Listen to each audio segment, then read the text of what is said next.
Ladies and gentlemen, welcome back to the Front Row Access Podcast. I am your host, Steven Russo. And I am PK Anthony. Let's fucking go! Alright, guys, so we got a lot to go over today. So, this is episode 22.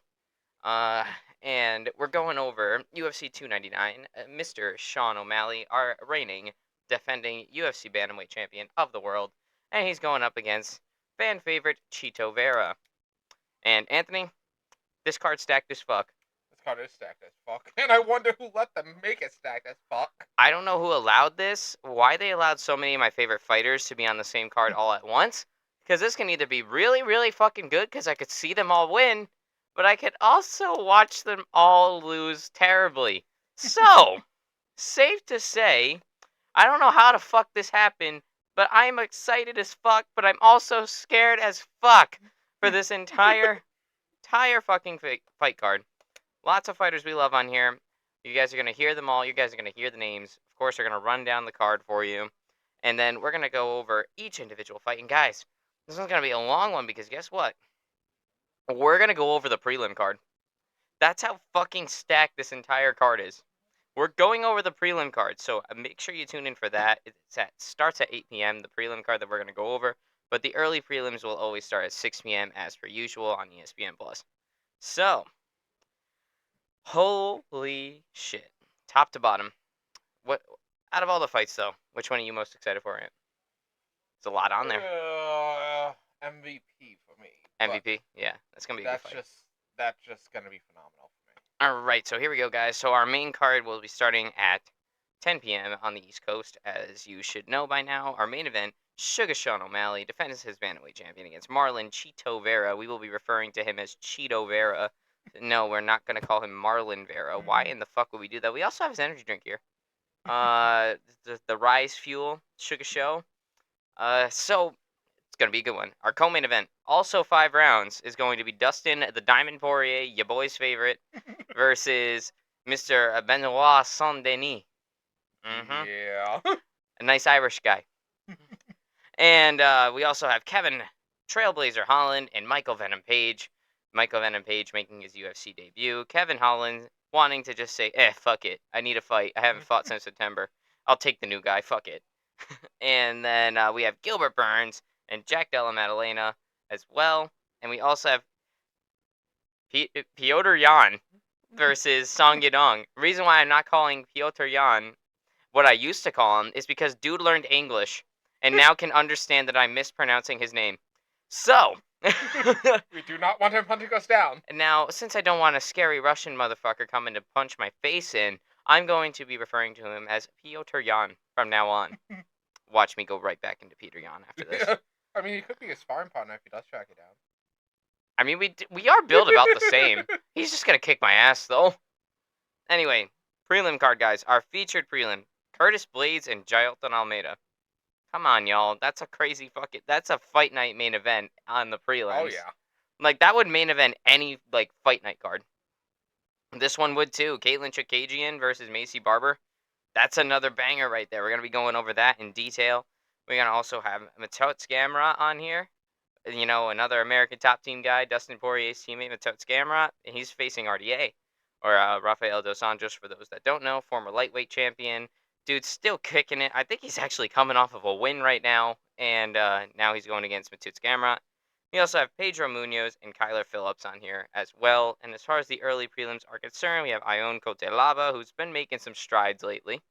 And Felipe Lins, Michelle Pereira, who was supposed to fight Stephen Wonderboy Thompson on UFC 291, Poirier versus Gaethje 2.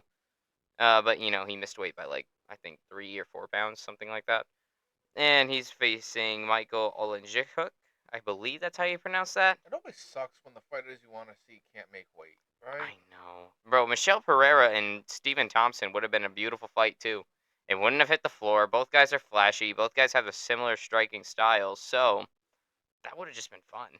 And then we have Robles Despaigne and Josh Parzian. I think I know Josh Parzian very, very vaguely. And you have CJ Vergara. I know him very, very little.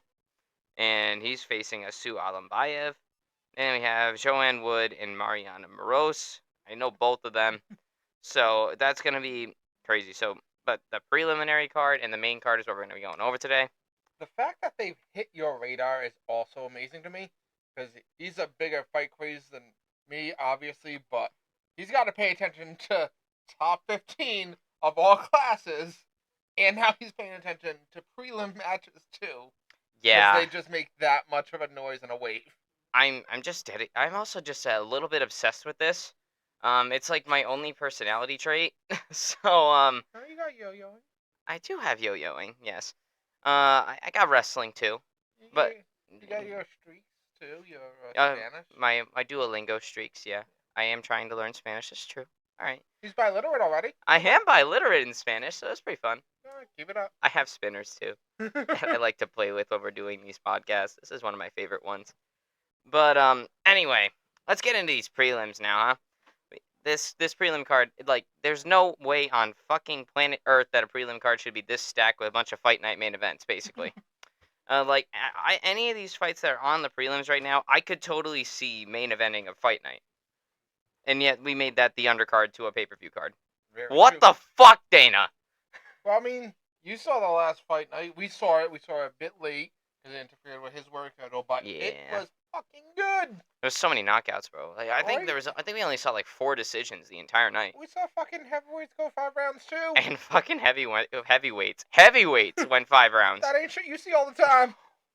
On the note of heavyweight, Nagano, hoping you more luck. Yeah. Guys, Yeah. at the time of this recording, Francis Ngannou had just fought Anthony Joshua, and Anthony Joshua absolutely fucking diffed him in the second round. Yeesh. Yeah, Ngannou, my guy. He was I- watching legs and not that overhead. Yeah, I mean, you did great against Tyson Fury, don't get me wrong, but Anthony Joshua just decided to be a good fighter that night. And, well, fuck.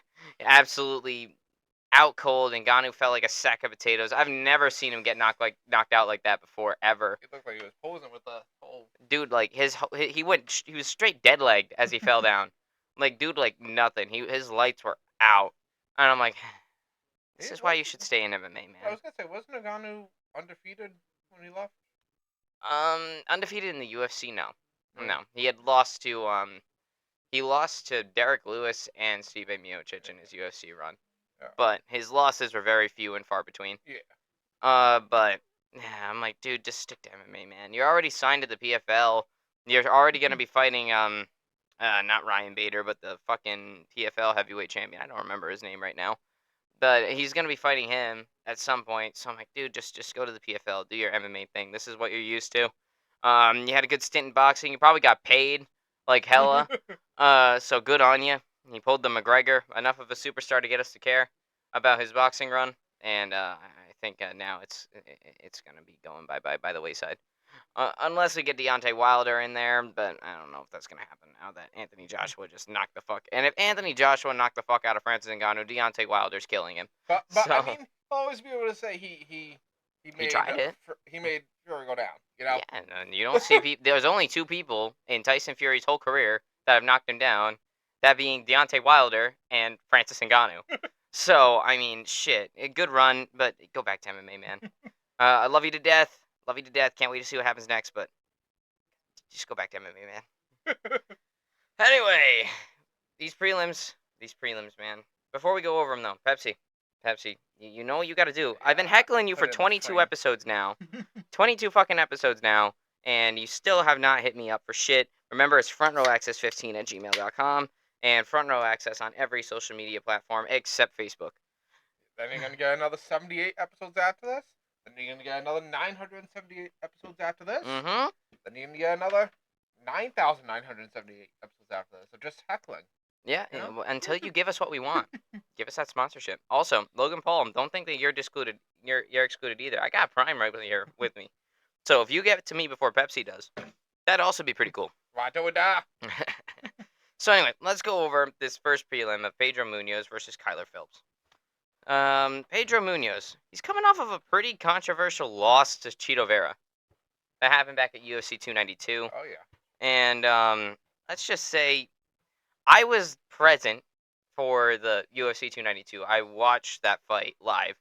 And from my seat, Marlon Chito Vera didn't do shit and Munoz was putting the pressure on the entire time. Of course, things look different on TV than they do live, but I was there, I was watching, and I can pretty safely tell you, I was pretty sure Pedro Munoz 28ed Cheeto Vera. Yeah, but the thing is, you mentioned how you were live and it looks different on TV. The judges there are also live.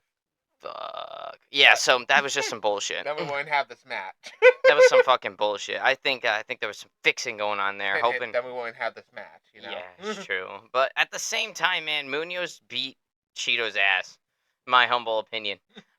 Justice for Pedro Munoz. And let's not forget that fucking Cheeto Vera. I'm gonna mention this when we go into the main event discussion, but he got 10-7 by Corey Sandhagen, and he's fighting for the title on Saturday. Yep. Tell me how Pedro Munoz. I can get it with Pedro Munoz. Yeah, sure, you gave him the decision. But Corey Sandhagen beat his ass. And dude has been on the cusp of a title shot for a better part of 2-3 years now.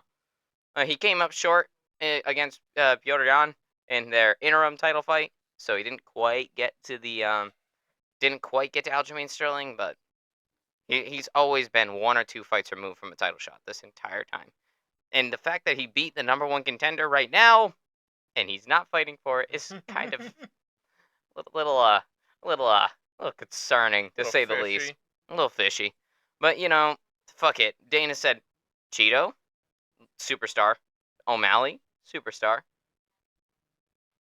Cha-ching, motherfucker! I'ma get paid! So that was Dana White's mentality going into this. So I always got to keep that in mind. The UFC's a business, too. So, they want profit.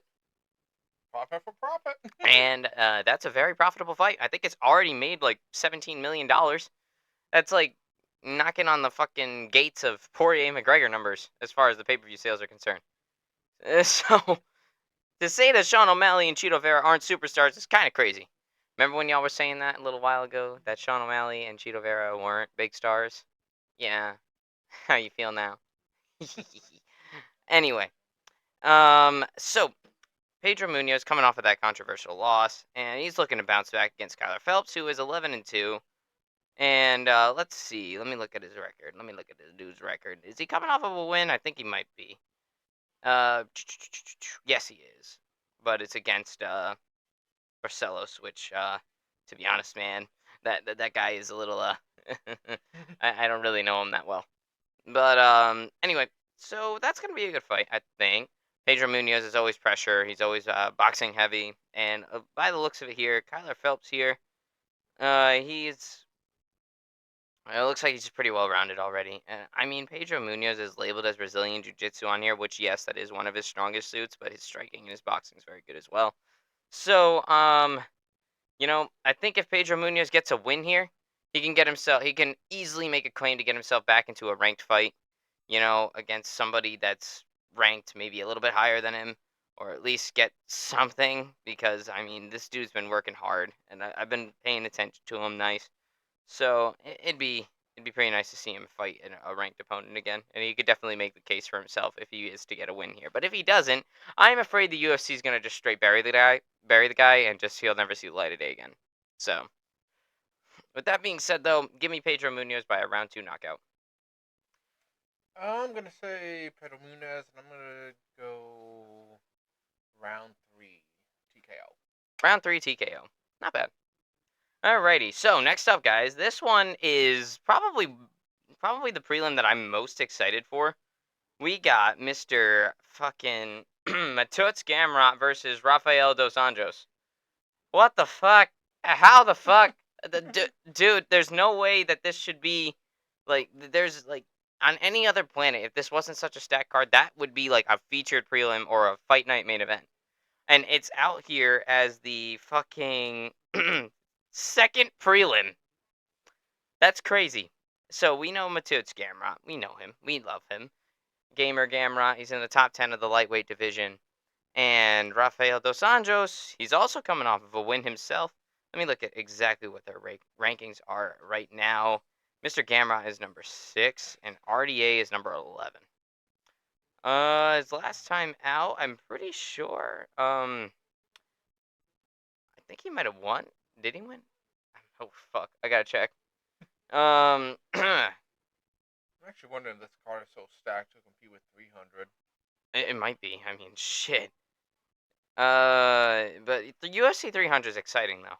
I mean, the name value isn't as strong, maybe, but the fight like qualities and the unpredictability of each of the fights on that card is pretty high. So that's enough to get you excited for it. Well, Of course, that's till they announce, Greggy and Greggy and Chandler or Greggy and Khabib. Yeah. Yes, totally, totally. Anyway, let's see. Actually, no. Mr. RDA is coming off of a loss to Vicente Luque. And Mr. Gamrot here is fuck me sideways. ESPN, why is your app so hard to navigate? He's coming off of a 2-fight win streak. He's beaten the likes of Jalen Turner and Rafael Viziev. So, and this is Gamrot's first fight since September, and RDA's since August. So this is both the first time that they have fought this year. And I mean, we know Gamrot. This guy's a streaking contender. He's hungry. He almost got that cracker getting into the top 5 against Beneil, but Beneil's Dariush absolutely killed him. Unfortunately, set him back a little bit, but he's still game as hell. The dude's an excellent wrestler, great striking, and honestly is looking like a very, very promising contender. And you're going to see a common theme with a lot of these fights here. The entire fight card, guys, is like new versus old. Gamrot's the new, RDA's the old. Because we all know RDA. He's been around for a long ass fucking time. Dude's a former lightweight champion, and I mean he's been a welterweight contender. He fought at featherweight for a little bit, won the title at lightweight, moved up to welterweight, went back down to 155, looking to make himself trying to get himself back into the top 10, number 6, if he can beat Gamrot. But excellent grappling. Some decent striking on him. I wouldn't say it's as good as Gamrot's though. That's me. But he's also got excellent jiu-jitsu. That is his top best attribute is his jiu-jitsu right there.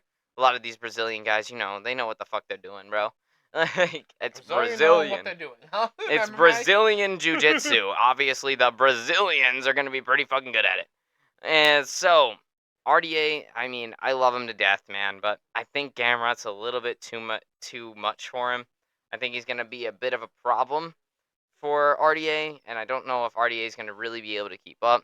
I mean, he had a great start against Vicente Luque last time out, before Luque rallied and came back. But then again, you got to keep in mind, Vicente Luque was coming off of a brain hemorrhage at that time. So, he was probably a little bit conservative going in there until he eventually found the finish. But I think RDA is going to be on the receiving end of an L here. So I give me Gamrot by decision. Early decision. I'm gonna say Gamrot is looking at this really hungry, and I'm gonna say he's gonna put it away round 1. You think Gamrot's gonna put RDA away in round 1? Do. Jeez. Okay. We will see. I just feel like the hungrier fighter in this situation and the younger fighter is going to have the advantage. Mm-hmm. Plus, since he's not going to be as conservative going into this as he was before. Well, that was Luque. He was the conservative one going into it. Mm-hmm. But I think that because of the name value of RDA, that's going to make a big case for him. That he is going to be looking at this like a starving wolf looking at a steak, honestly. He's going to be like, yo, this is a former champion. If I beat this dude's ass, yes. Then, how do I look? So, yeah, give me Gamrot by decision. We both got Gamrot, though. You got him by a round 1 finish. I do. I got him by a decision, because I think he's going to wrestle his way to victory, honestly. But he's just going to have to avoid the guard, which I think he'll be okay with doing. And I think we both got Munoz by some form of knockout. Yeah. So you got round 3 TKO. I had a round 2. All right. Yeah. Just trying to keep all the predictions together, so then when I wrap it all up in a bow at the end of this podcast, you guys are gonna know what the fuck's up. Just a TKO 3 and that would be a good idea, but I don't feel like doing that at this current moment. Anyway, so next up on the card here, another what would easily be a fight night main event is Caitlin Chookagian, former title challenger, and Maycee Barber. Didn't you see all these being a fight night main event? Every single one of these can be a fight night main event. Every single one of these prelims I could see on your typical Saturday night fight night as the top of the bill because they're just that fucking good. Which makes 300. Yeah, Nancy, you gotta really bring it. Come on. Yeah, 300. I mean, yeah, like the name value on this one's fucking crazy. And these guys got to top out what we saw Saturday. Yeah, and last Saturday was fucking crazy too. So I mean, I don't know what the fuck UFC's doing this year, man, but holy fuck, They made 299 jacked as fuck. they really did. 298 itself, when the Volk was on, that one was even pretty stacked. And we are here for it. Yo, I'm so down for it. We're in a time of mixed martial arts where we get fucking spoiled almost every single pay per view, and like this, there was a time when like that just wouldn't happen. And, like we're absolutely spoiled these days, and I think y'all should probably know that though. In case I'm actually wondering if they're gonna slow down after 300 though. I don't want that. yeah, I wouldn't want that either. I don't think they're gonna stop much, but definitely building to it for sure. Anyway, so our next up we got Caitlin Chikagian and Macy Barber. So this is another vet versus newcomer. Caitlin Chikagian has been here. She's done that. She's challenged for the title against Valentina. Obviously came up short against Valentina, but she came up short to Valentina. That's okay. You went against an absolute fucking killer. But Macy Barber though, she's 26 years old, hungry as fuck, is an absolute dog, and her last fight she went to absolute fucking war and still came out on top. Had to undergo some surgery afterwards, but did not stop her one bit. I gotta say, when the last performance that Macy Barber put on, I forget exactly who she fought. Hang on, I'm gonna check right now. I'm gonna check right now. Fuck, hold on. Where it at? Where it at? Where it at? Where it at? Boop, boop. Okay, Macy Barber lays at number 6 right now, and her last fight was against Amanda Ebos, and they both went to fucking war. Macy came up on top, and I think Chikagian, where is she at in the rankings here? Oh yeah, she got all right. She's number 4, so it's number 4 versus number 6, and I think this is gonna be fucking. I mean, Chikagian had a fight against Shevchenko. She is 35 these days, and she is coming off of a loss in her last fight. That's all right though, but like I said, Macy Barber's an absolute warrior. She's on a 5-fight win streak right now, and she's actually 25 years old. I lied to y'all, and Damn. you know, I think this is gonna be a fucking firefight. I think anytime I'm gonna see Macy Barber and Chikagian on there, especially Macy Barber, I'm gonna expect a firefight. And I think it's gonna be balls to the fucking wall. This one actually might be one of the best on the prelim card, and I got high expectations for it. But I'm not sure if because if I'm looking at the rankings right here, Amanda Ribas is number 8, and Macy Barber's number 6, and that was a neck and neck fight. I love Macy Barber to death here, but I just hope she doesn't like fuck up against a veteran. But more than likely, I think she might. So honestly, a little bit of a curveball. I'm gonna go with Caitlin Chikagian here. I think she's gonna prevail, but I'm gonna be rooting for Barber. I got Barber for this, and I'm gonna say KO. I'm not gonna give a round though, but I think her hunger is what's gonna set her apart for this. Because the fact that you're on a win streak helps, and the fact that the other person's coming off a loss helps, and that age difference. This is a big one. This is 10 years between the two of them. So, I mean, veterans, I root for them too. I'm not picking, the younger one just cause. I just feel like in this scenario, they've got the better edge to go into this with. Indeed. A lot of momentum to go behind them. Trust me, I want Barber to win, but I don't know. I think Chikagian's going to actually fucking show up and be a good fighter this time around and prove, hey, I'm still here, motherfucker. And there's a new champion up there, and I want to get to her. So, that's what we got for that one. Now, our featured prelim of the night is Curtis Blaze versus Shelton Almeida. This is another old versus new. Like I said, this is a common theme with this entire card. It is old versus new. It is veteran versus newbie. It is hungry contender versus someone that's been there. Been there, done that, has the photos to prove. Mm-hmm. So obviously, both of these fighters are gonna have some sort of fucking chip on their shoulder because obviously the new guy is gonna be like, I want to prove that I can fight with the best of the best. So I want to go out there and show them that I'm here now. You're done. You came up short. I'm gonna do what you couldn't do. And then you have the newcomers, the old guard that's like, yeah, motherfucker. Yeah, you're just another hype train. I've been here for a while. I came up short a couple of times, but guess what? I'm still here. And I'm gonna fuck you up. And I gotta prove that I'm still here because I know everybody's gonna be going for the young guy.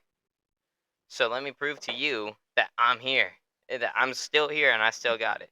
For me, I'm a bit more childish when it comes to these types of fights. For me, it's like the new one's like, I'm hungry, I want it, I'm doing it, I'm doing it, I'm doing it. And the other guy's like, not yet, Not yet. not yet. Not ready. Not ready. You'll get there, but not right now. So anyway, Curtis Blades. Let's talk about Curtis Blades. He's coming off of a fucking.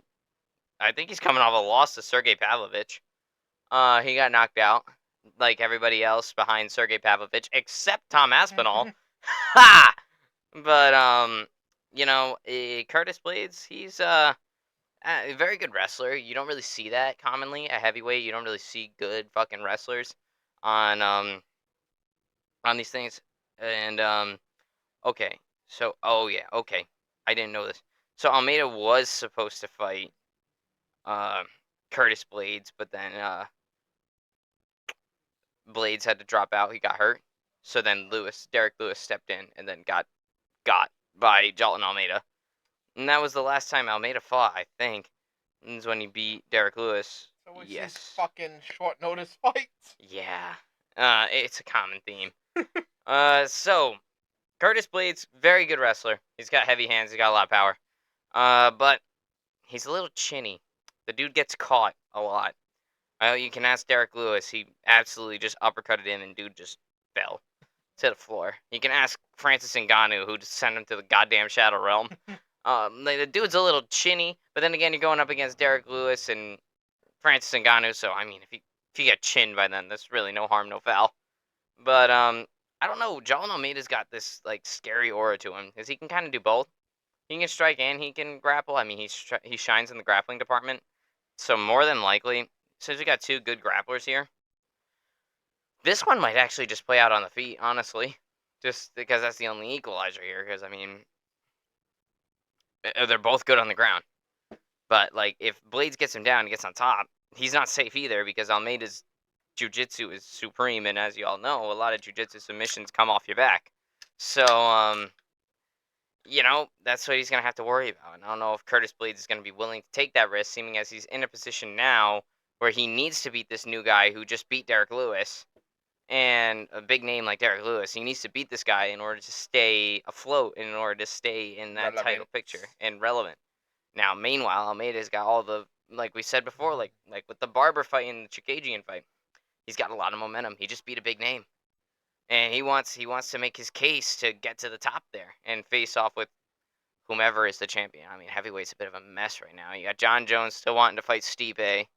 Fucking Tom Aspinall's your interim champion, so naturally he should be the one that goes against John Jones next. You got John Jones not wanting to take that fight, so honestly, the belt's gonna be between one of those three guys, and John Almeida just wants to like fuck shit up and cause some damage while they sort that up at the top, because he's like, oh yeah, I'll wait for you to figure everything out, and then I'll come up there and I'll fuck shit up. But Almeida's scary. He's good everywhere. And I don't know if Blades is going to be able to really keep up with it. I mean, we've seen how the Lewis fight went. Lewis was coming off of a big win against DeLima there with the flying knee. And fucking ground and pound goes, holy shit, Derek Lewis threw a flying knee. But, I don't know. Curtis Blades just seems like he might not be able to really keep up with Almeida. Almeida just looks unstoppable at this current moment. So give me Almeida and either a knockout or a submission. I'm going Almeida by finish. Don't know what round. So in this scenario, like I said, I'm actually gonna go with the old guard here. I got Curtis Blade. I think it's gonna be one hell of a fight, and I mean this like sincerely. He is just barely gonna edge out the victory. So I think this will be by decision. Not bad. myself, and yeah, but I won't be. I will not be surprised if he can't show up for that, because, like we said, this guy's fucking scary. He is. And he's good everywhere. That's the scariest part about it. But Blades is under some pressure right now, and I don't know. Blades just seems like the guy that cracks under that kind of pressure. That's me, though. Of course, I could never do what they do, though, so what fuck am I to talk about? No, in under 24 hours. Yeah. Alright, next page, guys. There's a lot of pages of this shit. Now, we're moving on to the main card, starting at 10 p.m. on the East Coast. Guys, this shit is stacked. I'm gonna go down the line here one more time in case y'all missed it or y'all forgot. I don't think you did, but I'm gonna say it anyway just because of how beautiful this main card is. We got Sean O'Malley at the top, facing Cheeto Vera. Dustin Poirier versus Benoit Saint-Denis, 5-round co-main event. Kevin Holland versus Michael Venom Page. You got Gilbert Burns versus Jack Della Maddalena. And our first fight of the night, which we're going to go over right now. Our first fight on the main card, Piotr Jan versus Song Yadong. And that's a little bit bad blood here. There's a little bit of beef. Just a little bit. Of course, they can't really trash talk that well. They're English, you know. It ain't there yet. It's there, but it's not there. Like I said, Piotr Jan learned English recently and surprised the fuck out of me with that. Like, when dude started talking to the audience at the press conference, I'm like, what? Huh? So, Song Yadong, once again, he's got a thick accent himself, but at the same time, they've been talking shit. They've been back and forth. I mean, obviously, Piotr Jan needs to fucking win. This poor guy has been shafted since 2021, the poor guy. Like, alright. Picture this. You beat Jose Aldo for the vacant bantamweight title after Henry Cejudo says deuces. Right? You beat Jose Aldo, who was already doing really good at bantamweight, making a really good run at bantamweight, and fought for the title. Just came up short to Peter Yan because Peter Yan, he's fucking crazy. And the dude's got great boxing. He's got elite wrestling. This guy, he's not much of a submission threat. I'll definitely give him that much, but he could surprise me.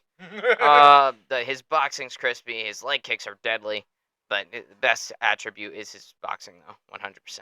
He's so fast. He's so accurate. He's powerful for 135. And honestly, I wouldn't want to be on the other end of the octagon from him. I mean, despite him being on a losing streak, I don't give a fuck. Have you seen Peter Yan? He's fucking scary. Like, look at his face. You can't tell me that's not a guy that's not gonna want to take your head off. So yeah, fuck that. I'm not fighting him. So but Song Yadong here, he's been like working a little bit behind the scenes, kind of making a name for himself silently. Obviously, Jan, he got the princess treatment once he won the belt. Everybody's like, oh, this guy's elite. This guy's crazy. He's scary, which is true. All very true. Which is true. But at the same time, he was beating Aljamain Sterling. Aljamain Sterling had to act his way to victory. A fucking Oscar-worthy performance to get the win by DQ. And that's how his title reign began. And then as soon as Jan loses by disqualification, which is like the absolute most bullshit way to lose your title, because he was owning him that entire fight, and then just threw that one illegal knee. If he didn't throw that knee, man, God, who would be the bantamweight champion right now? Oh God, you gotta think of the fucking chain reaction that little knee created. So, Jan throws the knee, the illegal one, connects Aljamain Sterling. Aljamain Sterling gets the Oscar-winning performance and gets a UFC title out of it, right? Meanwhile, Jan's like, what the fuck? What the fuck? I just lost my belt in the most unfair way. He gets a fucking interim title fight because Aljamain Sterling got injured. Wow. Wow. Wow. Just out of nowhere, like, oh man, oh, I won this belt by disqualification. Yeah, I want to fight again. Oh, I'm hurt. God damn, Aljo.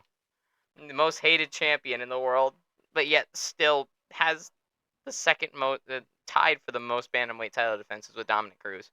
So, I mean, shit. He found a way. And, And the way was acting. Jan goes into Abu Dhabi, which he's a Russian. You know how the Russians get treated in Abu Dhabi. They get treated pretty well. And, because it's like right there. And, So he gets it in his home turf, basically, as close to his home turf as he's ever going to get.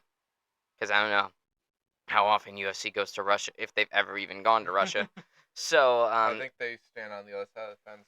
Like, fighters, come here. Don't come over here. So yeah, as close to his home that he can be, and he goes out there and has a razor close fight with Corey Sandhagen.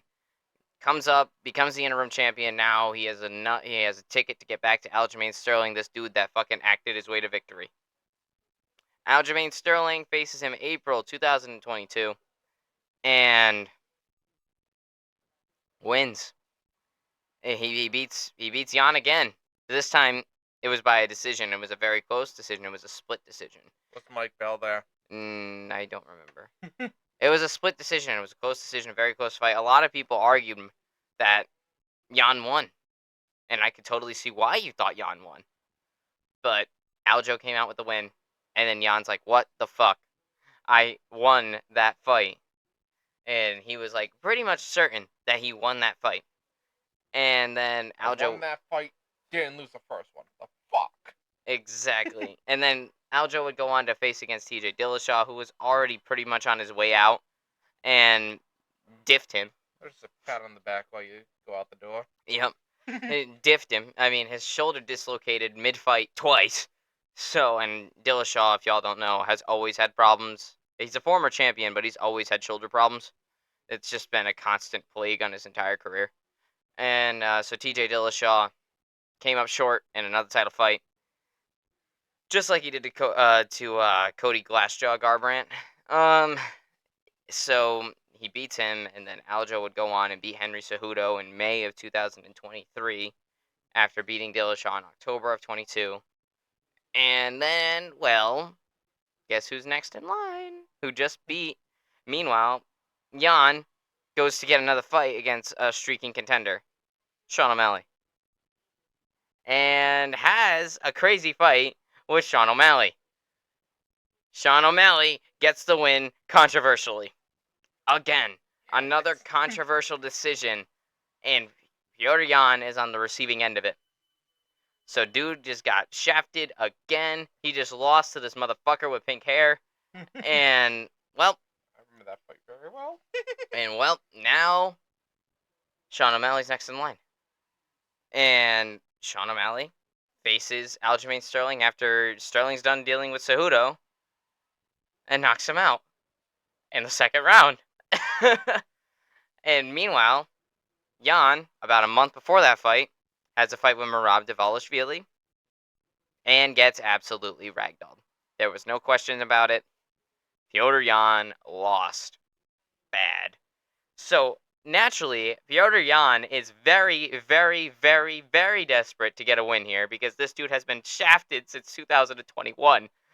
And Song Yadong here, another streaking contender, another new guy that they want to feed to Peter Yan. All right, another guy that they want to put up against. Again, this is a very good match for Song Yadong, just like it was a very good match for Sean O'Malley. They're both boxing heavy fighters, so anybody could win this one. But Yan is like, and they're both elite strikers, and they can actually work in both ways. Yan, especially with the wrestling, but Yadong, maybe not so much with the wrestling, but Piotr Yan needs this fight. Like I said, he's on a 3-fight losing streak, 2 of which were controversial decisions. One was pretty decisive, and keep in mind, he's still a former champion. He beat Jose Aldo. Like, bro, not a lot of people say they can do that. Do you still have a sugar show for that one? What? The Yan fight? To be honest, I can see how you could score for either guy. I've watched back that fight multiple times. I can see how you score it for Sean. I can also see how you score it for Jan. That fight is honestly a coin toss to this day. I might have to go back and fucking watch it again. But Or we'll do that after this podcast. Probably. Well, we got SmackDown to watch after this. We can do it after that. True. Anyway. So Yadong needs this win too. Just as much as, and maybe not just as much as Jan does. But Yadong needs this so he can escalate his popularity and get a win over a name like Piotr Yan. Piotr Yan still gets the princess treatment. He still gets pushed. He still gets all the attention, and he's still perceived, and he still is a dangerous guy. And knows how to fight. He's really, really good, and I see this fight playing out pretty razor thinly the entire fight because I think both guys really, really want this fight. But ultimately, in the end, give me Piotr Jan. I think Jan's gonna come through for this one. Now, trust me, guys, I'm not Jan's biggest fan. Don't get me wrong. He's a common guy that I shit on, and but Jan here, I genuinely feel for the guy though. Seeming his recent stretch has been the way it has been.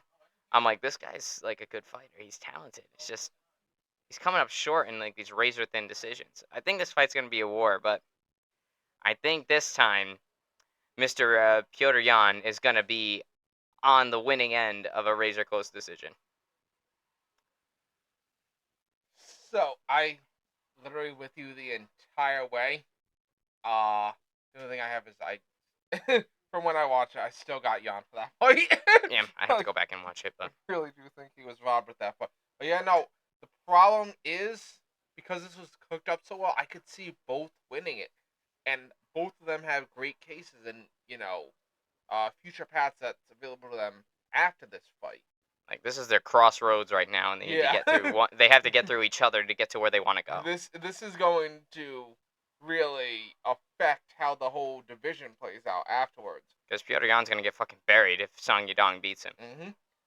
But I do think Piotr Jan's got this. Yeah. I think he's gonna be on the winning end of a razor close decision. You got to call for the how he's gonna win. Oh. There's a lot of stakes for this fight. I'm actually really excited for it.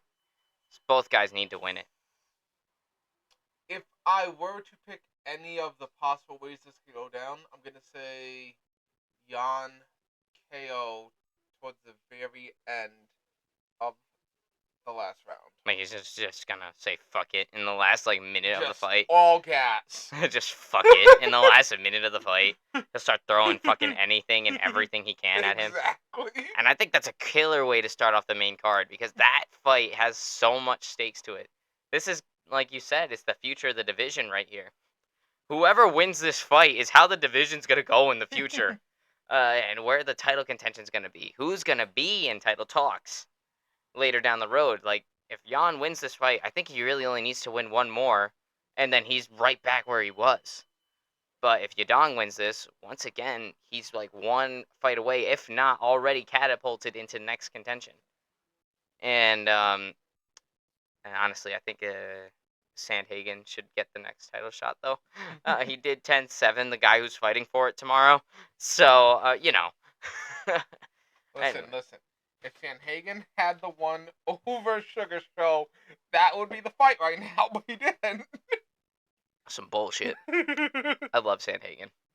Anyway, next up, another banger after that banger.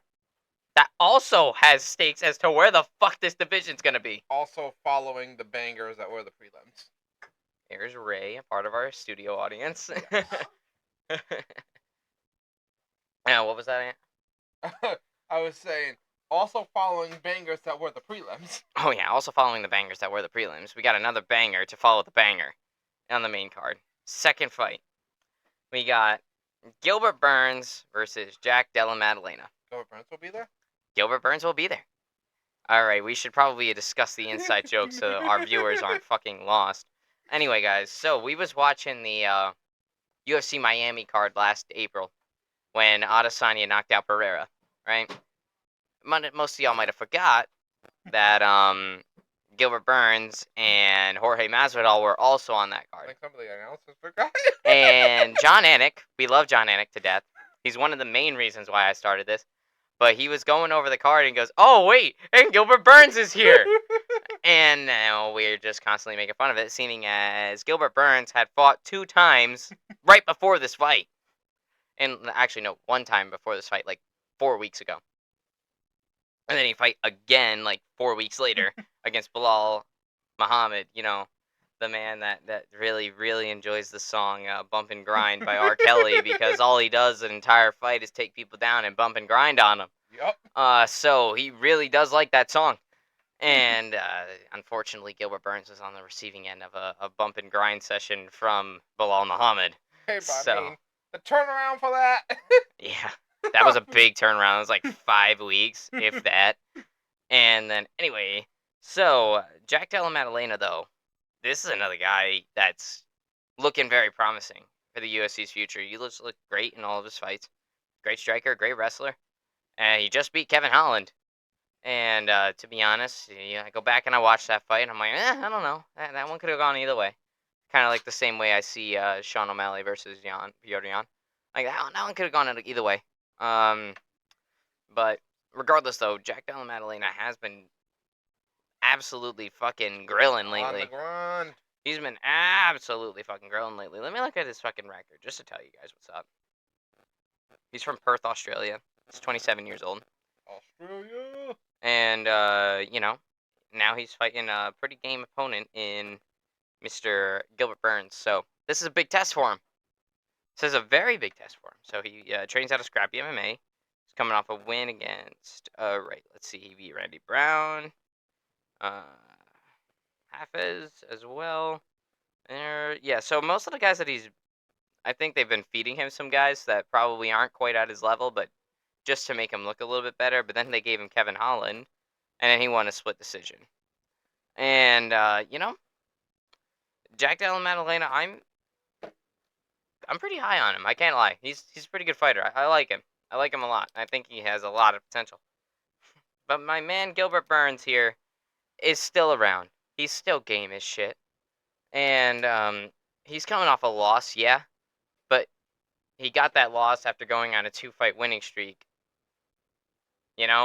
And he's really only a couple of fights away from a title fight. Obviously, last time he tried to challenge for the belt was against Kamaru Usman.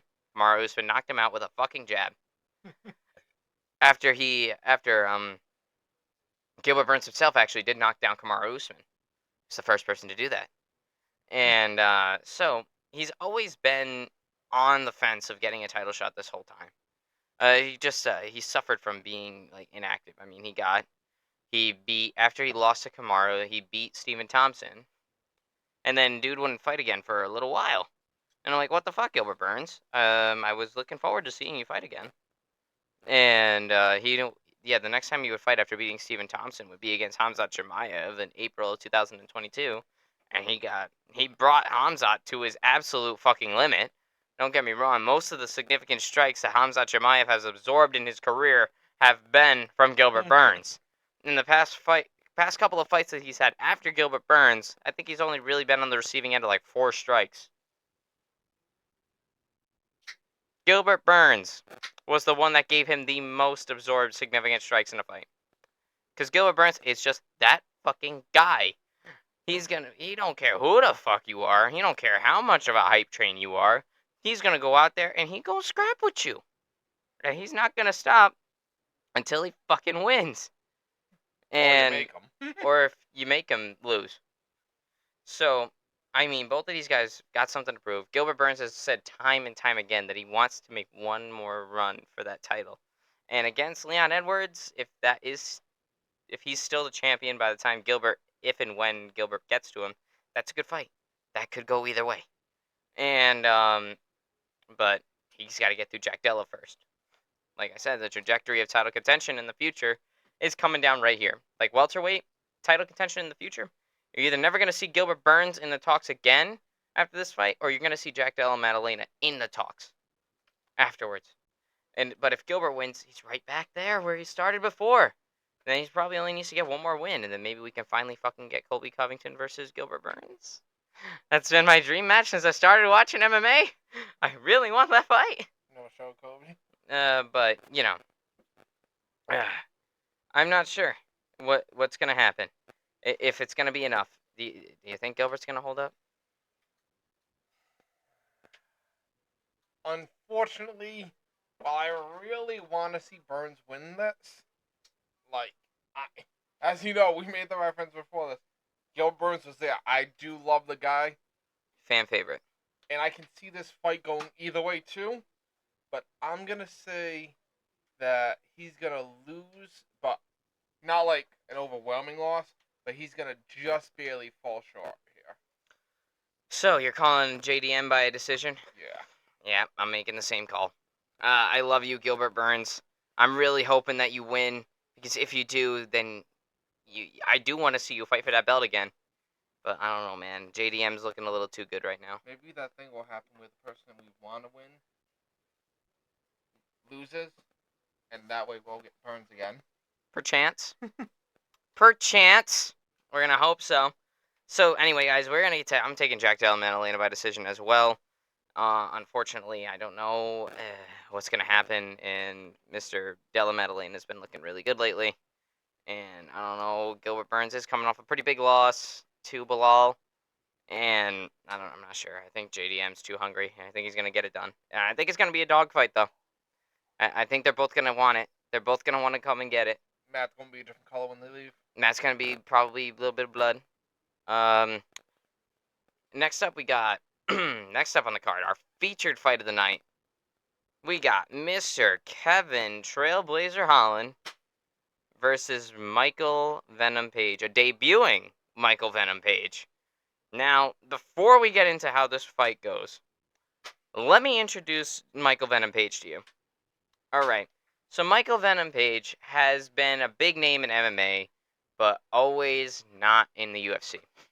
He's been a big name in combat sports in general. This guy's gone pretty much everywhere. He fought in PFL for a bit. He fought in Bellator for a majority of his career, which I guess is technically PFL now. But this dude is one of the crispiest and like fastest strikers I've ever seen, and dude is just very tremendously talented and knows how to find your button, hit it, and knock you out. This guy's very flashy. He's unpredictable. He's cocky.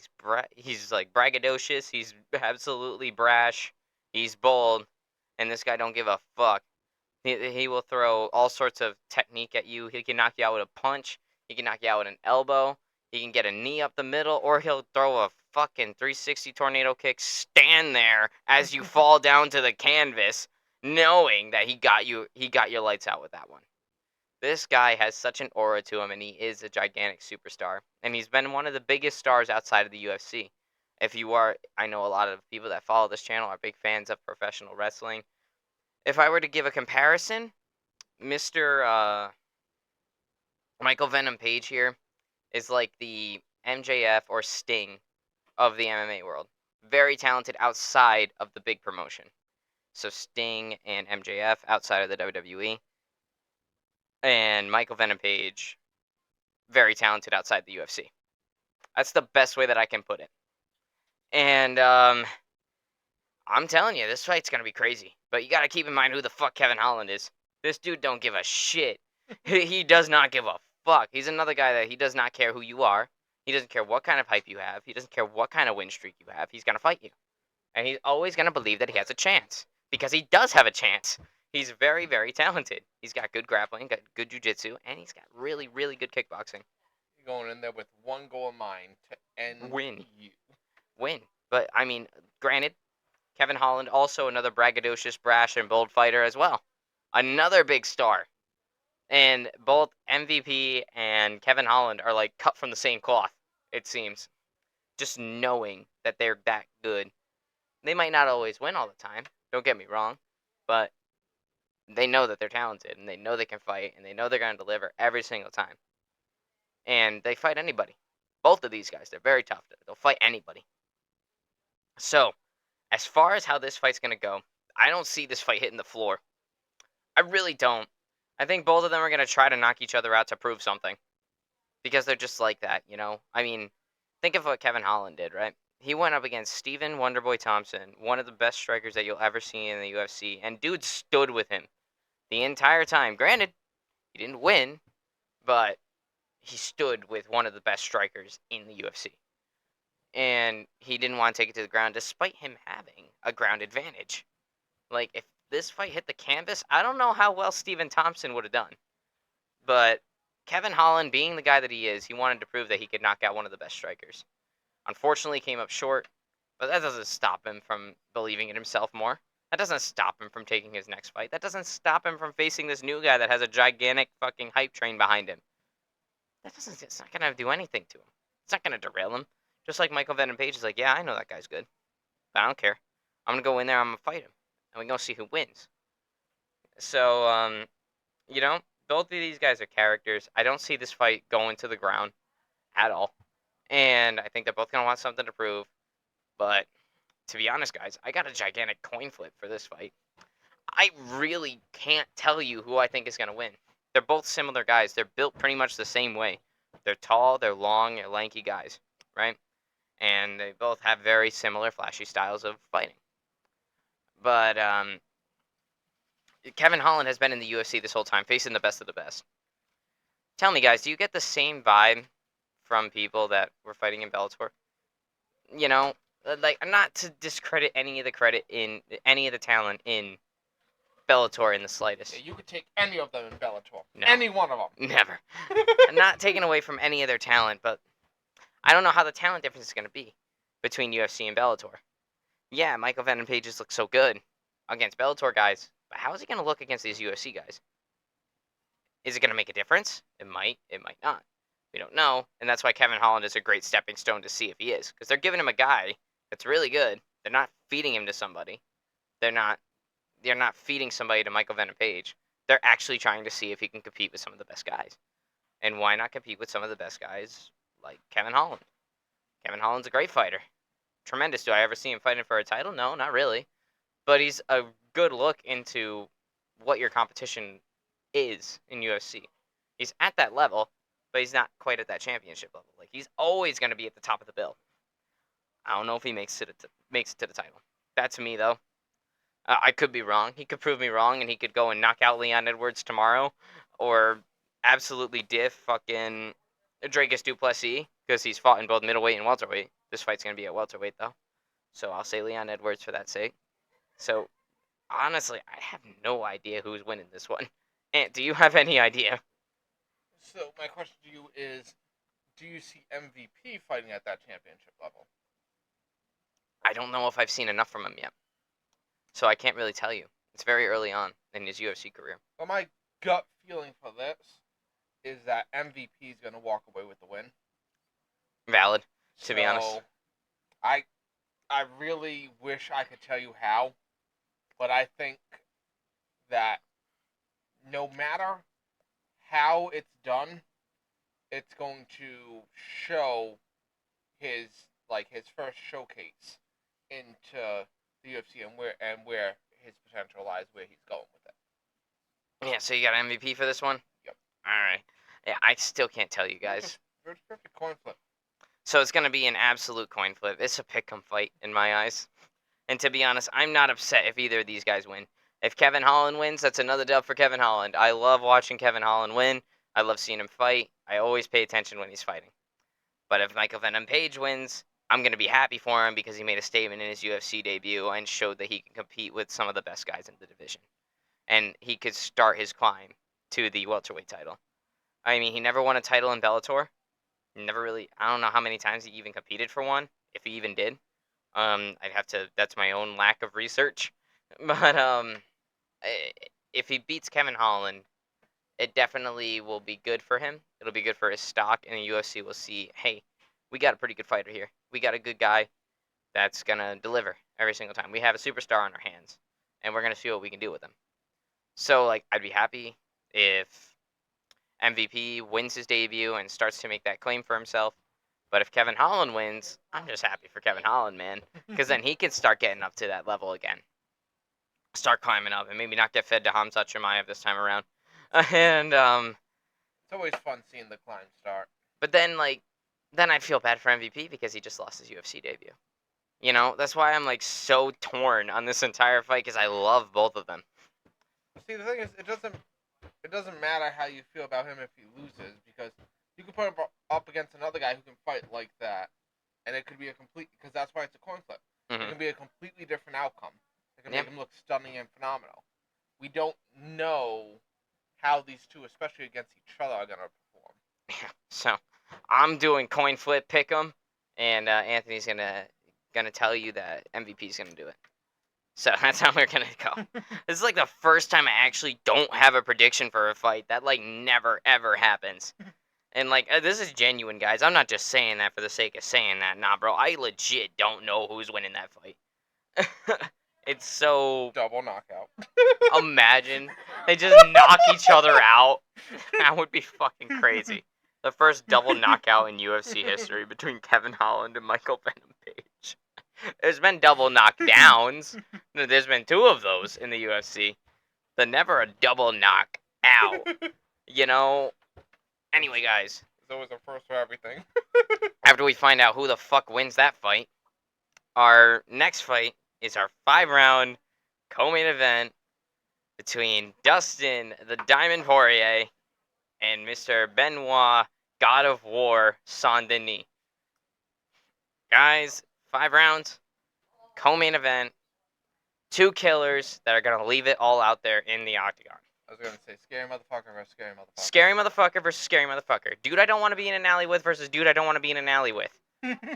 And, you know, the stakes are high. The stakes are very, very high for this match. And this one, it probably will have the most impact on the future on this entire card. Like every single one of these fights has an impact on the future of one division. I think this one has the very best one. Because you got a guy in Dustin Poirier who's been there. He's been here for years. He's been fighting since he's like 20 years old. Like, he's my age making his UFC debut. And he's 30-some fights in the UFC. 30-something fights. He's beaten so many people. He's faced some of the biggest names. He's beaten some of the biggest names. He's been a mainstay in the UFC for years. Always knocking on the door of title contention. Dude has fought for the belt twice. Is a former interim champion. This dude has been there and done that. Came up short in his title fights. Rear naked chokes are his absolute enemy. But he's been here. He faced Khabib Nurmagomedov. He lost to him, but that's okay. He fought Max Holloway twice and beat him both times. He's actually the only guy to ever finish Max Holloway. Like, dude triangle armbar, and nobody's knocked out Max Holloway. Gaethje might, I don't know. But I don't know. But he triangle armbarred Max Holloway in their first fight. He's the only guy to this day that has a finish over Max Holloway. And he's fought him twice. He fought Conor 3 times, beat him twice. One, little bit questionable. Don't get me wrong. McGregor's leg kind of snap. We haven't seen him since. But he also checked a kick at the beginning of the fight, and Conor went in injured. So we'll see him next pay-per-view. Yes, totally. McGregor's going to be for 300. 100%. He fought him 3 times. Lost to him once. Knocked him. He's the only guy to knock out Conor McGregor. Nobody's knocked out Conor McGregor. Except Dustin Poirier. He's faced Justin Gaethje twice. Knocked him out. And then got knocked out by him. Like, this dude, he doesn't say no to anybody. He's the only person to submit Michael Chandler. Like, Michael Chandler survived with Charles Oliveira on his back and didn't get choked. Meanwhile, Dustin goes in there and rear naked chokes him. How? Like, you got Charles Oliveira couldn't finish Michael Chandler from his back, but Dustin could? Like, yo, what the fuck? Just goes to show, like, you know, the levels that Poirier's faced. He faced Eddie Alvarez, former champion after former champion. He faced Eddie Alvarez. He's beaten. That's a former champion right there. He's, you know, he's been here. He's done that. But here we go with this new guy in Benoit Saint Denis. This guy on a 5-fight finish streak. He's number 12 in the division. He's coming off of a big head kick knockout over Matt Favola. Absolutely derailed the Steamrollers train. Right? Derailed it. He's an ex-French Special Forces agent. This dude has some severe military training underneath him. Like, he's gone through academy. He's fucking crazy. This dude does not give a shit. He's finished his last 5 fights. I think 3 submissions and 2 knockouts.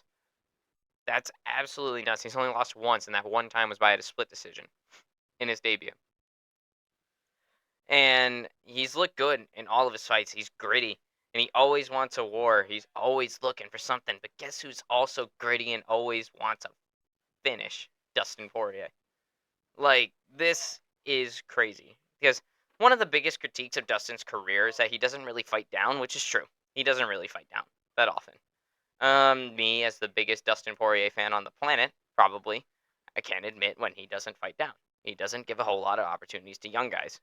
But this one, Dustin Poirier, our number 3 ranked lightweight in the world, really only 1 or 2 fights away from a title fight, if he could win them, obviously, because he's always in that range, just like Corey Sandhagen. He's always like 1 or 2 fights away from a title fight. And number 3 guy, he can just wait, see how Makhachev's next defense plays out, and maybe faces and maybe rematches one of the guys he beat in the top 5, wins that one, gets himself right back into a title shot. Nah, he's taking a big risk here. Guys, Benoit Saint-Denis, I don't know if you heard me at the beginning, but he's number 12. Benoit is number 12. Dustin Poirier is number 3. That's a big jump in competition for Benoit Saint-Denis, but that's also a huge risk for Dustin Poirier, who's willingly sacrificing his top 5 spot right now. Well, I shouldn't say sacrificing it because it hasn't been done. Putting it on the line.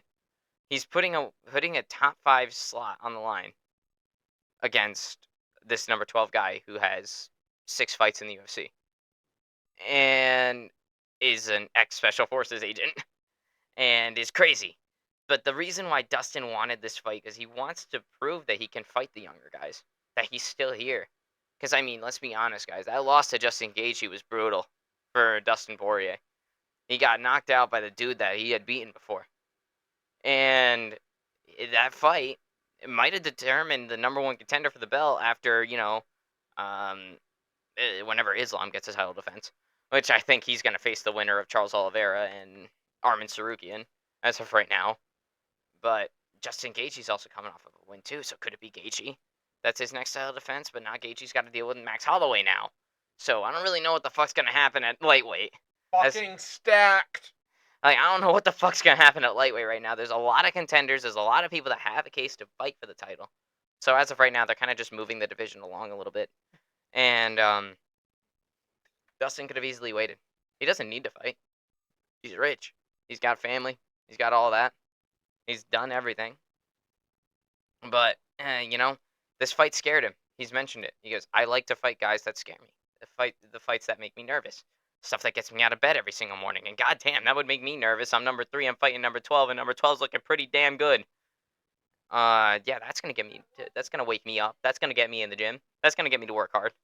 So, and of course, on top of that, everybody's telling me that I'm old, that I've been here for too long, and I'm not going to be the same after getting knocked out by Justin Gaethje. Nah.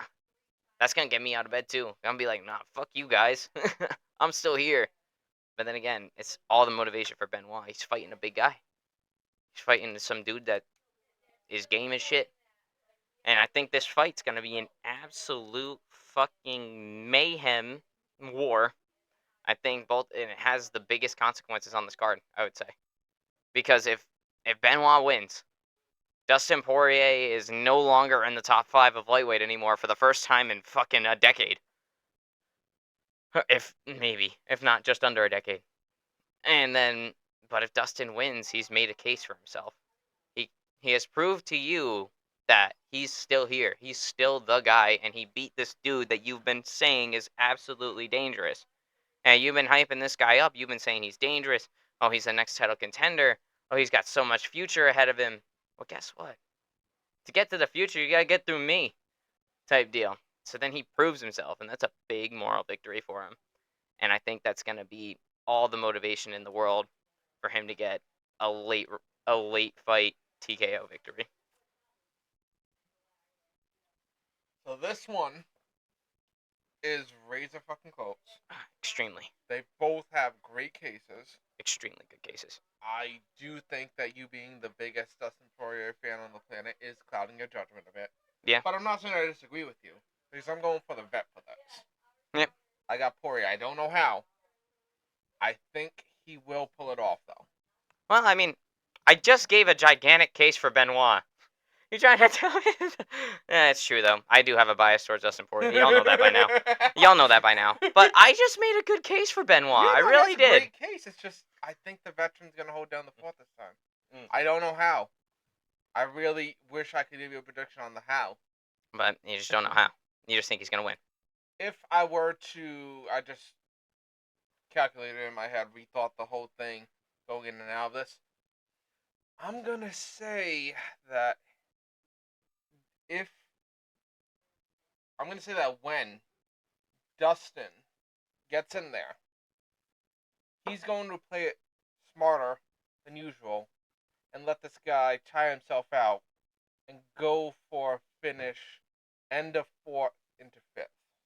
I mean, it is a 5 round fight, and Dustin Poirier does have an edge in 5 round fights.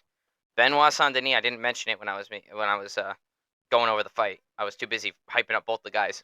But pardon me. But Benoit's never been in a 5 rounder, and most of his fights have ended within the first 2 rounds against guys that are good fighters, but aren't Dustin level fighters. Now, I'm not saying that Benoit isn't good. Trust me, I know he's good. It's just the fact that, man, this is a giant jump in competition for Benoit, and he looks great. And I think he's gonna give a good fight to Dustin Poirier. It's just, he's never been in a 5 rounder, so that's something that Dustin does have over him. But and at the same time, this dude's ex special forces, man. He's had to go through cardio thousands of times. So like that's why like this fight's so fucking crazy and why it's so fucking good. But I don't know, somehow, some way, I did say the way. I said a late TKO victory for Dustin Poirier. But I think those first couple of rounds for Dustin are gonna be tough because Benoit's gonna go crazy. He's gonna want to get him out of there. He's hungry as shit, and to be honest, he could catch him and he could get him good, and then Dustin goes down. But at the same time, Dustin's defense is pretty good. He's got a really awkward way of defending himself, but it works for him. And that really doesn't matter how you do it as long as it fucking works. But I think Dustin also is very good under pressure. Like when the bullets start flying, Dustin will shine. When the bullets start flying, like when there's pressure on, diamonds are created from pressure, right? Yeah, So but you also use the term bullets start flying. If the bullets are flying, I'm going for special forces. true. That was a bad True. analogy. That was very bad. But when the pressure's on, we'll leave it at that. You show up, and Mhm. that's what Dustin does. I think the biggest advantage, especially for these veterans, and especially going into, you said it was 12, right? He's ranked 12. Yeah. Is that the fact that he's had knockouts? It's it looks great. It looks phenomenal, but it also doesn't mean how we see time wear on him. Mhm. So the longer it goes, the better the case is for Dustin. So it's really along the lines of weather the storm until you see your opening. And the best part about that is that the every moment you're in there is looking better for you. You want to keep it going because that's when you can catch them. That's what they're not used to, and that's what you are used to. Exactly. So that fight's gonna go crazy, but give me Dustin. I know he's a pretty good underdog right now. I think he's a plus 180 to a minus 200 favorite in Benoit. So not a big underdog, but a decent underdog. It's not very common that you see Dustin Poirier in the underdog position. But that's okay. Just because those are just betting numbers. More people are betting on Benoit to win this one. I mean, I don't like making obviously this reference or comparison, but with Volk, they were saying the age difference, the age difference, the age difference, and it played out in that case to work against Volk there for that particular scenario. For the Topuria fight. Yeah, we all Yeah, know what happened. in the That second round. we don't have to bring it up again. We all know that ambiguous law is right there. So the betting odds are probably going to be stacked for the younger ones for now. Yeah, and then at the same time, I mean, gotta think of it. Volk won that first round pretty easily. But that's the thing. You're very right with that, though. The age difference is definitely going to be one of the things that everybody's going to look at. And the betting odds, yes, the betting odds are just that. They're betting odds. But more people, those things fluctuate with how many people bet money on a fighter. So it doesn't necessarily come down skill for skill. You know what I'm saying? So that's going to be a crazy fight, guys. Super excited for that. I'm going to expend pretty much all of my energy on this fight, which is a little upsetting because we still have a whole cool main event that's coming right after that one with which we're going to get into right now. Sugar Sean O'Malley, your newly minted bantamweight champion of the world, defending his title against Marlon Chito Vera, both fan favorite fighters, both extremely popular, both are finishers, and both are dangerous. This is a good fight, and obviously, you know the story. Fucking Sean O'Malley going against Aljamain Sterling in Boston. I was there. Um, Fucking round 2 goes by. He loses round 1 pretty solidly. Round 2 comes by. Fucking right hand down the pipe. Aljamain Sterling out after a little bit of ground and pound, obviously. And then finally, Dana White's wish came true.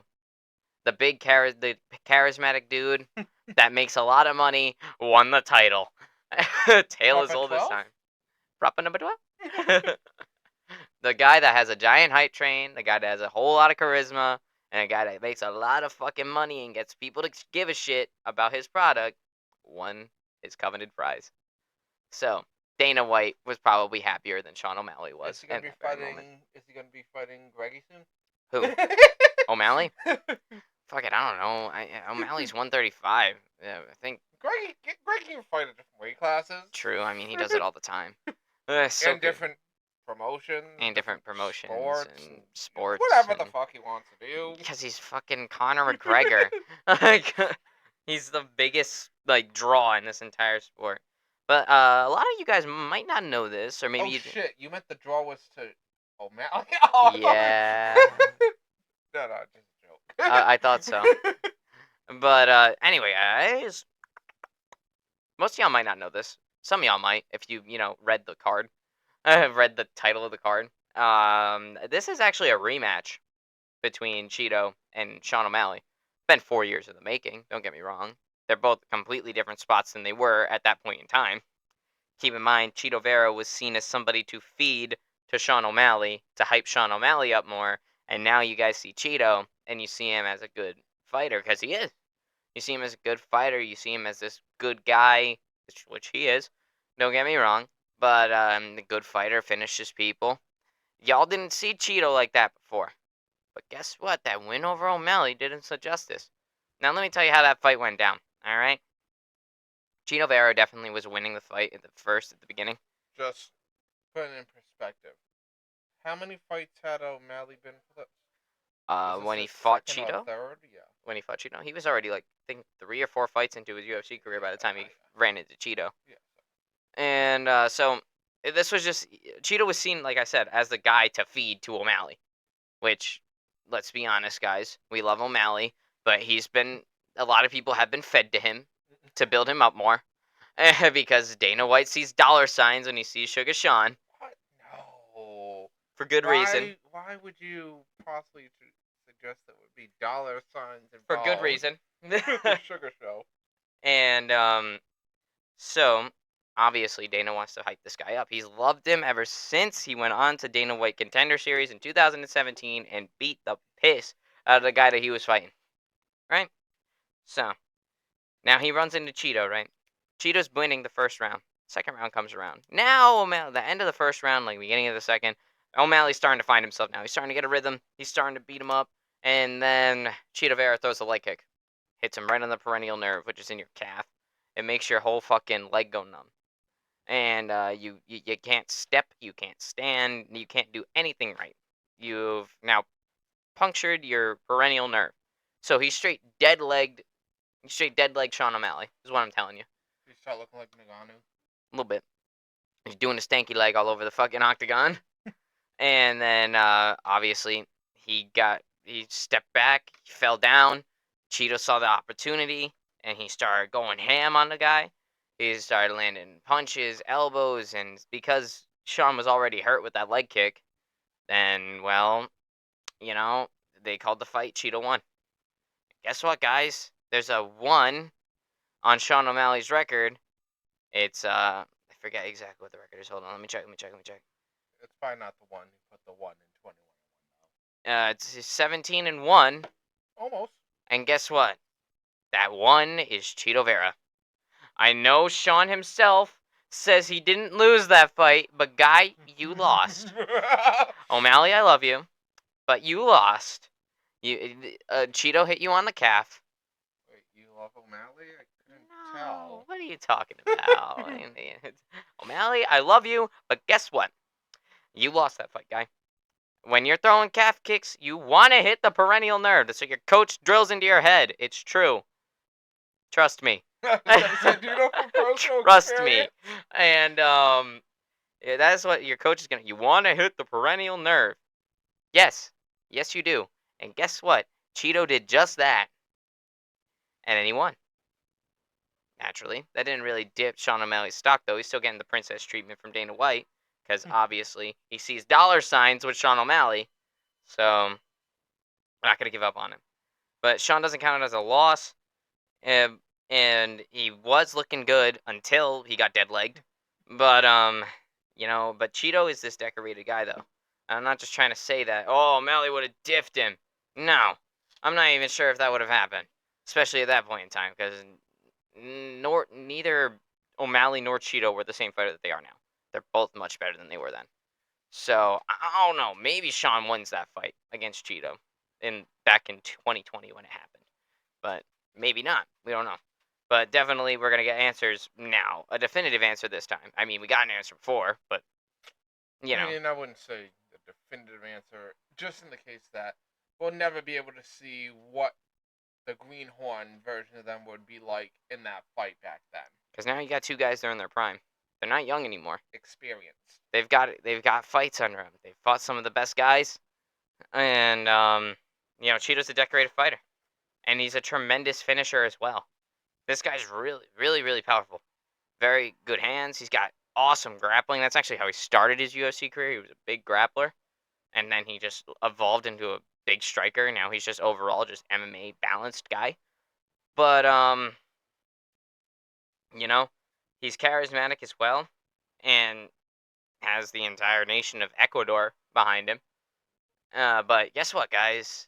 So is Sean O'Malley. Sean O'Malley's also charismatic, also a big character, also has a lot of fucking people behind him. And I was especially gonna say he has all Ecuador behind him. maybe not Ecuador. He has a lot of people behind him. He doesn't have a whole nation behind him, but he definitely had all of Boston behind him. That's He for has sure. the Boss Nation. He has probably a couple Irish people really like him because O'Malley, but so it's a good fight between two big characters. Now, does Cheeto deserve to be in this position? I've pretty much been saying it this entire podcast. No. But guess what? That's a big money fight. And it's going to happen. And it's still a good fight. Just at this current moment, I don't really think Cheeto deserves it. But, fuck it.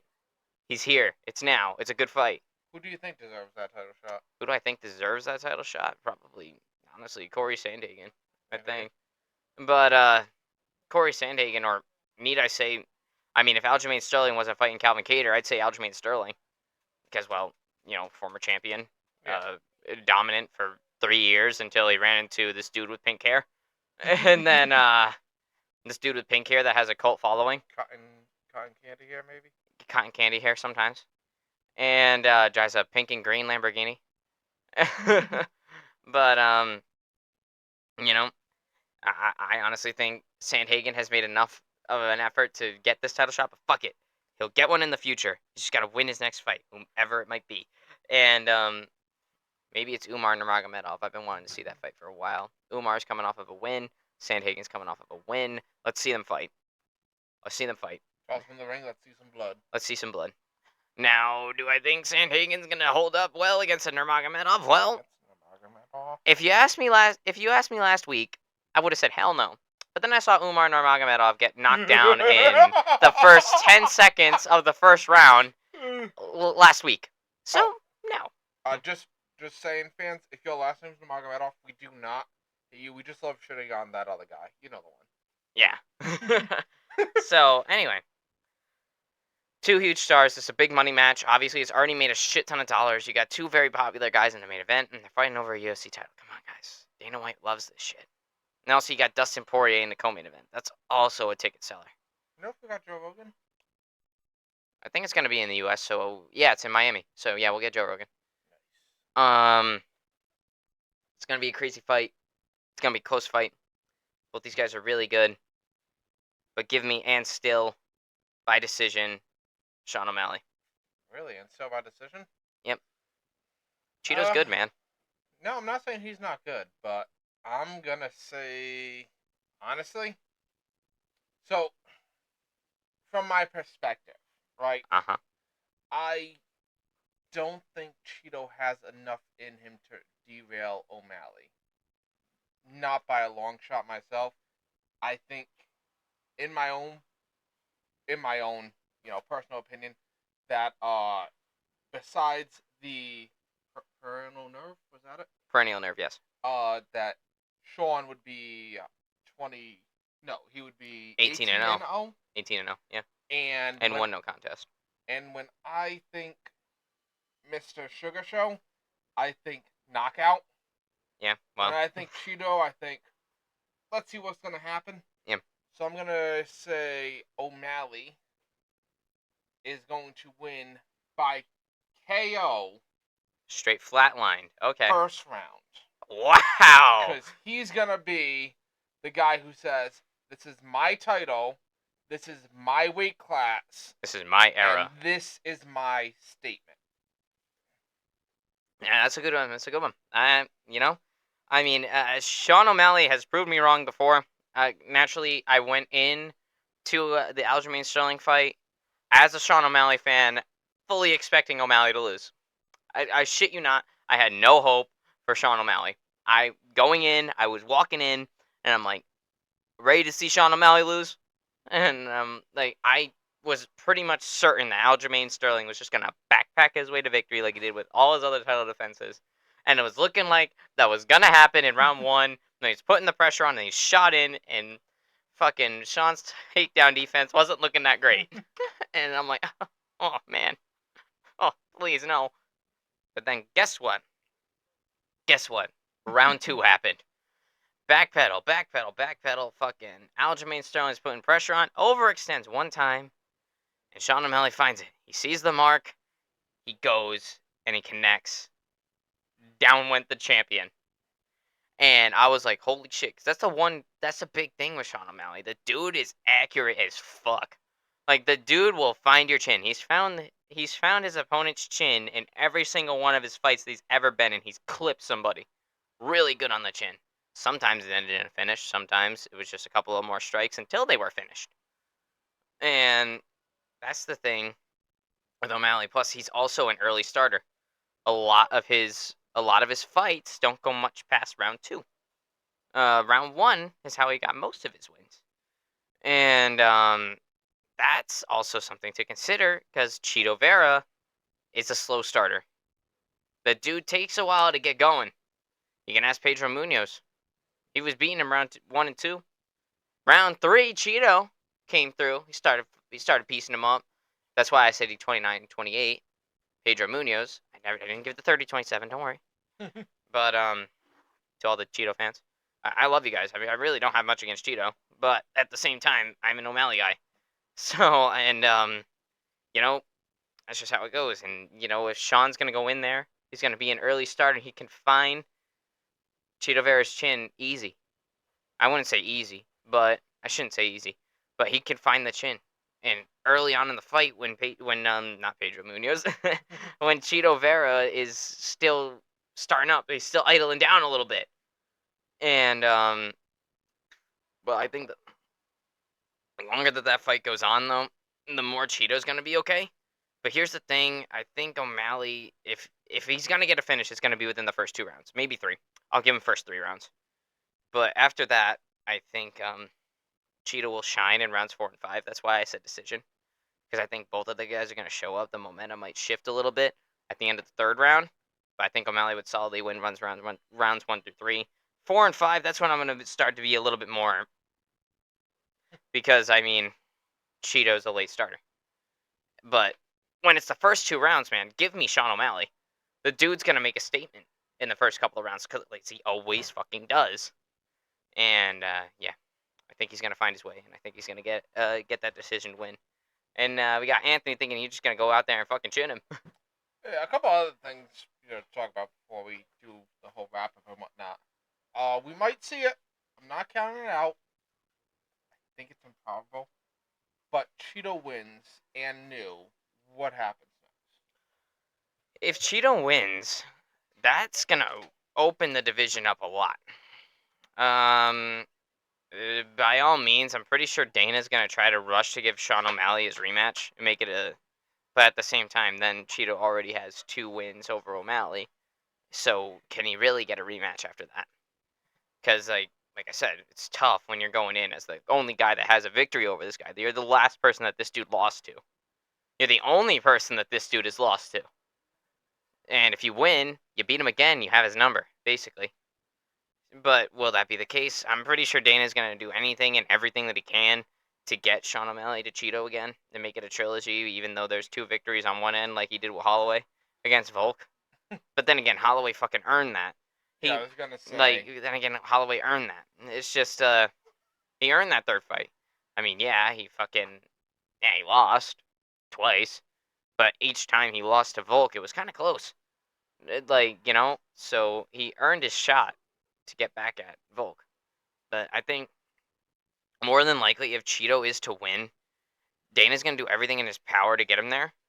If not, then I say you have to book Sandhagen and Umar Nurmagomedov now and have the winner of that fight face the winner of this one coming up. Or, in retrospect, we have. Let me look at the bantamweight rankings again. Another thing. Now, if Sean wins, though, if we're going to go into that, I think the next person might be Sandhagen. If it's not Sandhagen, it's going to probably be Umar, if I'm being honest, because, Dana's going to see the Nurmagomedov last name and go, Habib? Money guy? Money? Russian money? And then that's going to be that. But there's 2 guys at bantamweight that are kind of the dark horses of the division right now. One of them is Umar. The other one is. Let me find him. I can't find him right now. What the fuck? But nah. Merab. Yeah, Merab. You got Umar and Merab to go at it. And if I'm Sean O'Malley and I win, I'm gonna tell Dana to make either Sandhagen and Umar or Merab and Umar, so therefore he can eliminate one of those guys. I think the more ideal one for him is if he calls for Merab and Umar to go against each other, because Umar and Merab are extremely bad matchups for Sean O'Malley. Extremely bad. They're dudes that want to go in there and just wrestle you. So why not take your shot now? Call for Dana to make that fight, because he's going to give you what you want. And then the winner of Merab and Umar could face Sean O'Malley. If it is inevitable that O'Malley's going to face Merab and Umar in the future, why not just eliminate one of them now? You know? And I know he's kind of a wild card there, but I still think Jan had that fight. Where do you see him going? Piotr Jan? Yeah. Well, he's got to beat Song Yadong. But assuming he does, then, see, he's number 4 currently. And he's currently facing number 7, so he's definitely fighting down. If he beats number 4 and Piotr Jan wins this Saturday, I'd say give him Merab. Give him Merab. Merab is a number 1 contender, and That'll be a rematch, right? Merab and Piotr Jan? Yeah. That would be a rematch. Yeah. Lost after that. Yeah. So maybe do that one again? Because, I mean, it's tough for Piotr Jan if he wins this fight. He doesn't have a clear path. He can either go against Merab again, Sandhagen again, or he faces Cheeto, assuming Sean beats Cheeto. Because if Sean beats Cheeto, then you could book Cheeto versus Jan. Isn't that still fighting down? Cheeto was 5, right? Yeah, Cheeto's 5. Jan's 4.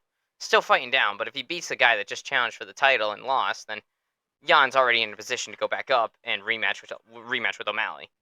So, I don't know. Piotr Jan needs to win this fight, but I don't know where he goes afterwards.